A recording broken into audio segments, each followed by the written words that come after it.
Chao mu luguudo tali atamanyi bukedde weeri. Wayi basimanyi kyali ko. Nga yakava bweru. Tugamba kyate gula mukaga uno bukedde family eri Luweero oba Kigobero. Tugenda mukasa nawo mu kisaawe tugenda kikubira bukedde yo nejjeeyo tugenda balaga obuzannyo tugenda kusamba omupiira tugenda kubaka tugenda kola omudaala byonna nga twagala omukwano gwongere omukwano gubere mu giya nnene. Kwe. Betuli nabo tubabuzako Dr. Hussein Katumba kulwe busabalanda birakiyo mugongo gwambo oli kyakatebe tukubuzako ndabira okutyobola kwe mulate kwanyumanga commenting era ziri fair ngazezo abali ku MV Kalangala namwe tubagala nyo Ramula Irene bangambye kwe muli mutulaba Steven Jemba wena mwona nawe nkubuzizako berako nyo bambingo tuketa ngonyumire bintu byetukulaga Chedene eriyo muvule oba oliseko kutuka jabera nenga tufera bide banafa abocha enkoko erukaya abocha enkoko enamaojola nga wakaisa ku Rose from good morning mwena abatambuza fruits abavugazi breakdown abavugazi buzz n'abatunda buli nga neti wali kizimba atundira wansi wa muti buterevu tubabuzaako dola manya kirieka muli police ebuliriza ku headmaster head teacher invigilator lab technician n'abayizi 34 katonda wange kubigambibwa nti babbe ebigezo bali banga benyigidde mu kubba ebigezo byombitegedde batandise essomero Verona College kamuli baba jeko ne statement okubuliza kukyagenda mu maaso kubina ebigezo bya sini eyokuna kawula bange ewala nti tebasobola kuyingira mu bintu ng'ebyo kamuli ebisinga tujja kuba tubibawa ate polisi wano mu Kampala egenda maaso n'ebikwekweto jukira mbuya kinawataka mutungo n'ewalala bayodde nkaaga selekta tulage kubigera ku katono tena kwenkulu zisembera kikyamo bebo nno munanga bambi bavuka bato osoberwa bannaye kama azadde mwongere okwogera n'abaana kubanga tira generation bato bavuka kumpi myaka gyegimu baana b'abantu ate mpoze nagojje wagala kasala kimwanyi ne kito ebiyumba by'enkoko babimenya buteddiza batwala nkoko babbe enkoko n'ebisolo kusiza kumunafe mpima Livingstone basaba ekikwatako bayambe ne lugazi wali ebinyira ku kiyembe munabyo bingi tebakyalembeka mazzi basaba ba wildlife bayambe ate byalijja n'obulwadde nga Ebola kale nenga tena cheta gavudeo simalungi enatete ku business center omusajja yavudde wagulu ne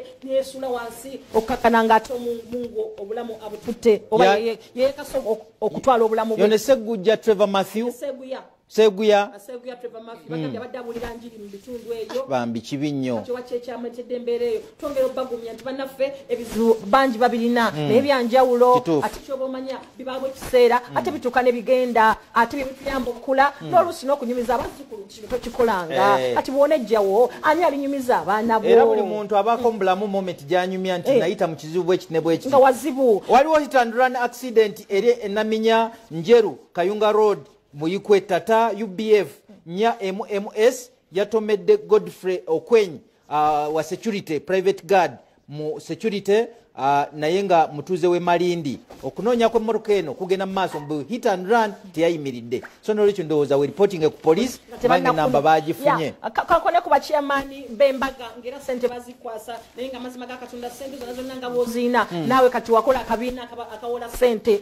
era bajja obagamba bongeremo interest olinga yakola saako mbufunza ojoga katugende musala saba esala kegende liba mama batunde eddagala ligezo obubina nayenga ate goli muserebende toyina wadde malaika nno zikukeko manye nti atunda ayolesa ya mazaawo kakati kyoyina okukola ofuke kyakulabirako ku kyokola kambale ku duty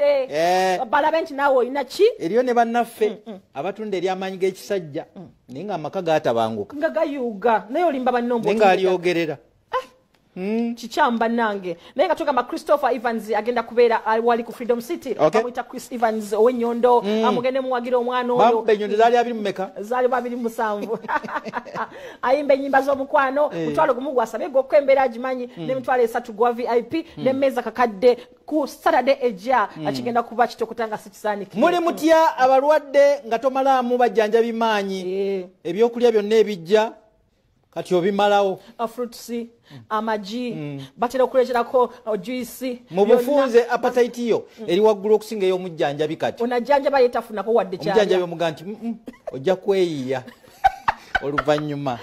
babi wali kutamala mu maanyi awozaamu amaanyi abalwadde naye olabika otuusa ovaayo badde tuve wano kampubira abafumba mwena abali eyo nga mwembi mwagenda mu outside countries omukyala ali ku kiyumba Saudi Arabia omwami ali Kuwait mukuba kyeyo mupakasa abaana kati bali mikono gya maid yalabirira naye kati we mubeereyo mulaba kijja muli mutya abaami ababadde bategese okwanjula ekasanda naye nga kati ssente oziseeko ozirya oga nti naku 21 erinaatuukira bwe zinaggwerako nga nzizizzaawo oga nti namujju enteekateeka tujja anti gavumenti yagize kati katujja tuzongera ssente tuzikozese kati ze zikola awaka mulimu kulya oga nti njazizzaawo si byangu nno ebintu ebigwa bitalaze bwe bityo buli ssente y'omukolo woogitolako bwoti gubadde omutwalo ogenda okulaba egibadde 10 nga gisigadde 3 bajja kukuteeka mu lukiiko bakubuuze accountability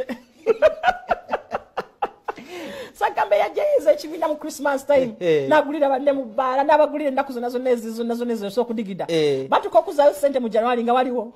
ng'alabikako Garden Rose Preschool for the early years, located in Muyenga Bukasa, Chidra Zone, and at Garden Rose Junior School, located in Wakiso Town, next to Centenary Bank.